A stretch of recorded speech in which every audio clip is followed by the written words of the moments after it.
Now, I'm not one to gossip, but I will bring you the tea. Welcome to Chronicle Speaks. Please, I don't have any time for any gossip now. Eh? Yes. Look at you.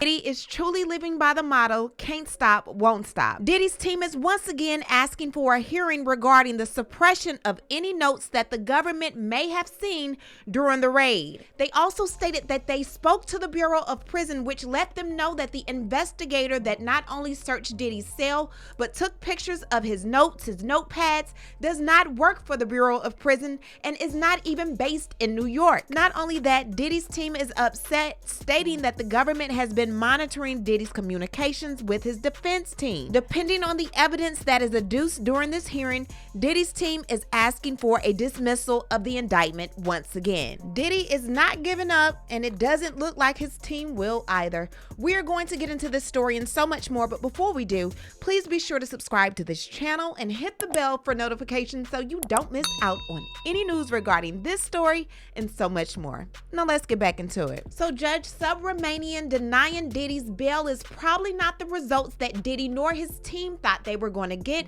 especially considering they've tried everything. Tell them the Cassie video was altered. Say that the government has been sneaking information off to the press. Now I have one better for you. Tell them that the government has obtained attorney-client privilege information and let them know that Diddy wrote legal on these notes. However, when the judge goes back to review the pictures that the investigator took of these notes, legal is not written anywhere. So Diddy's team is feeling like the government is exploiting Diddy's jail time to undermine his ability to defend himself. This is what happened. Now, we all know that between October 28th and November 1st, there was a sweep that happened at the Metropolitan Detention Center, and the BOP conducted it. Now, this was purportedly pre-planned and coordinated prior to Diddy being locked up. Now, according to Diddy's team, this is what the government says happened. However, Diddy is disputing it. Investigator 1 was assigned by the BOP to participate in the sweep and was present at the MDC during the operation. The government claims during the sweep, Investigator 1 interviewed multiple inmates, including Mr. Combs, about potential corruption and contraband at the MDC.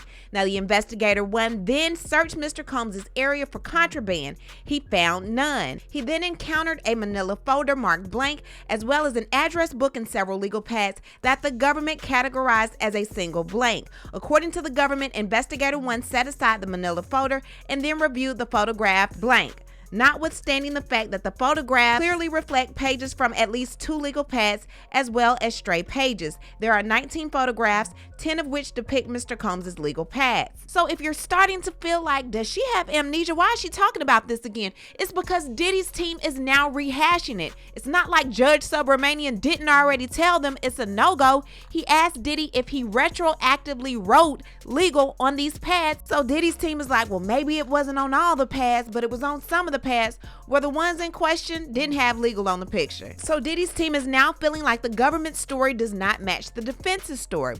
Notably, the government's story diverges in significant respects from the defense's understanding of events.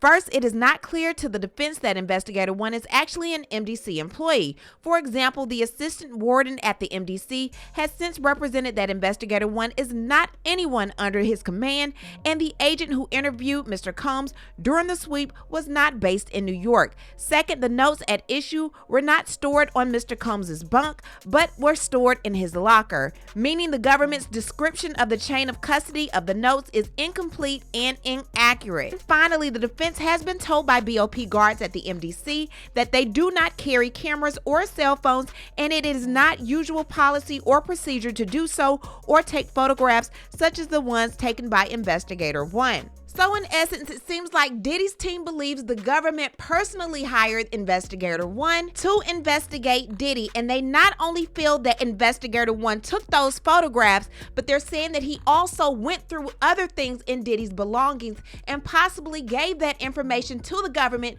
to use against Diddy. Strategy, Diddy's thoughts on the evidence, and other confidential work product. Now, they're stating that while Investigator 1 was photographing certain pages, he also rifled through additional pages, which might have been shared with prosecution. Even if Investigator 1 didn't directly share everything he saw, it's possible he orally conveyed some of the privileged information to the government, which is legally prohibited. Diddy's team feels like the government has already made affirmative use of the notes even apart from its bail arguments. Because of the government's interference in the relationship between attorney and defendant, they feel like Diddy's Sixth Amendment rights have been violated, and Diddy will not be able to effectively assist his counsel in defending him. Now, Diddy's team does not feel like the evidence against their client is what's actually hurting his case. It's him having to defend himself behind bars. They believe that whatever your pretrial custody status is determines the outcome of the case, with most released defendants consistently faring better than defendants that are currently incarcerated. Now, Diddy's team claims that the evidence shows the government is using Mr. Combs' detention to spy on him and invade his confidential communications with counsel. Since his arrest, the government has been working with BOP staff, including Investigator 1, to take advantage of his incarceration by meticulously monitoring all his communications, including with his attorneys.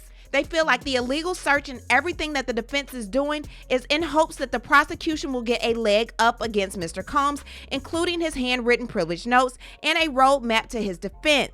Diddy's team is requesting that the court immediately stop the government from monitoring Diddy's calls and communications with his attorney. Federal law allows monitoring of attorney-client communication only in limited and extraordinary circumstances involving terrorism and the like.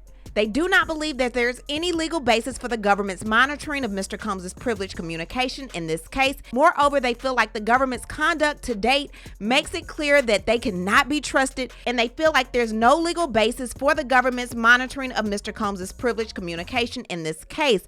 Moreover, the government's conduct to date makes clear it cannot be trusted to respect the privilege of Mr. Combs' constitutional rights. In conclusion, Diddy's team wants suppression of notes and any fruits of a legal search, and instead of the prosecution using the filters to look through information that could be privileged going forward, they want a special master to conduct those reviews. They're also wanting to disqualify any and all prosecutors tainted by access to the privileged materials. They're wanting to order the government to stop monitoring Mr. Combs' communication with defense team. And lastly, depending on the evidence adduced at the hearing, dismissal of this indictment is needed.